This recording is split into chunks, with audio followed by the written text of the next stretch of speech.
Bonjour et bienvenue dans ta capsule sur comment rédiger un texte cohérent.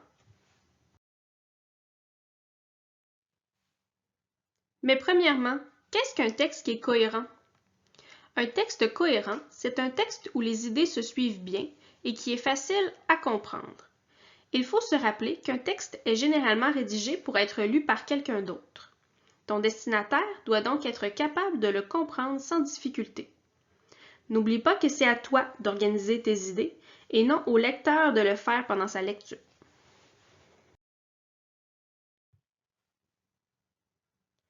Je te présente maintenant les 3 étapes cruciales pour rédiger un bon texte.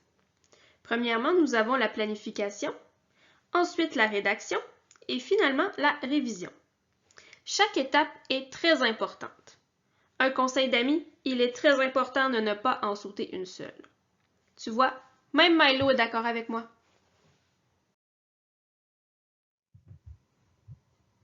Je vais maintenant te parler de la première étape qui est la planification. Mais à quoi ça sert de planifier? Ne serait-il pas plus simple de commencer à écrire tout de suite? Eh bien non, car la planification t'aide à organiser tes idées avant de commencer à écrire. C'est très difficile d'écrire un bon texte quand on ne sait pas où on s'en va. En premier, tu vas devoir te questionner sur les raisons qui te poussent à écrire un texte. Est-ce que c'est pour informer les gens, pour raconter une histoire ou pour donner ton opinion sur quelque chose? Tu vas ensuite trouver ton sujet et celui-ci devra bien sûr être en lien avec ton intention d'écriture.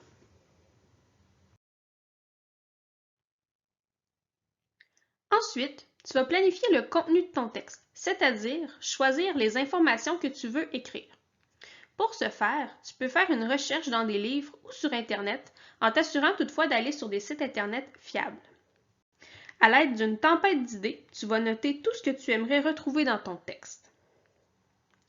Après tout ça, tu vas pouvoir créer un plan de ton texte. À ce moment-là, tu vas décider du contenu de chacun de tes paragraphes. Pour bien séparer tes paragraphes, n'oublie pas que généralement, un paragraphe comporte une idée. Aussi, n'oublie pas que ton plan n'est pas ton texte, donc tu utilises des mots-clés ou des courtes phrases pour le faire.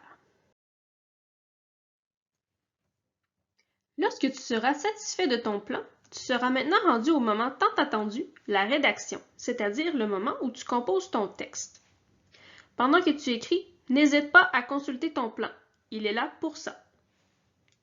Prends aussi soin de passer une ligne entre chaque paragraphe. Ça facilite la lecture et la rend beaucoup plus agréable.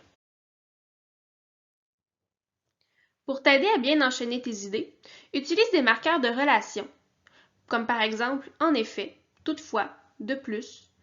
Cela aide à bien enchaîner tes idées et faire en sorte que la lecture soit plus fluide. Aussi, pense à utiliser des synonymes. Cela évite les répétitions qui sont assez désagréables pour le lecteur. Aussi, lorsque tu as des doutes de l'écriture d'un mot, n'arrête surtout pas d'écrire. Tu risques de perdre ton idée. Fais plutôt une étoile au-dessus du mot. Tu y reviendras plus tard. Il est aussi important de te relire souvent pour t'assurer que tes idées s'enchaînent bien. Lorsque tu auras fini d'écrire, tu seras peut-être tenté de remettre ton texte tout de suite à ton enseignante. Il ne faut toutefois pas oublier l'étape importante de la révision. On ne peut pas la sauter.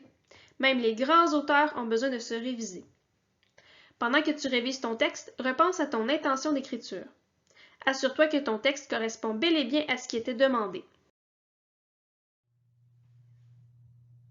Il est aussi important de t'assurer que ton texte est complet et facile à comprendre pour le lecteur.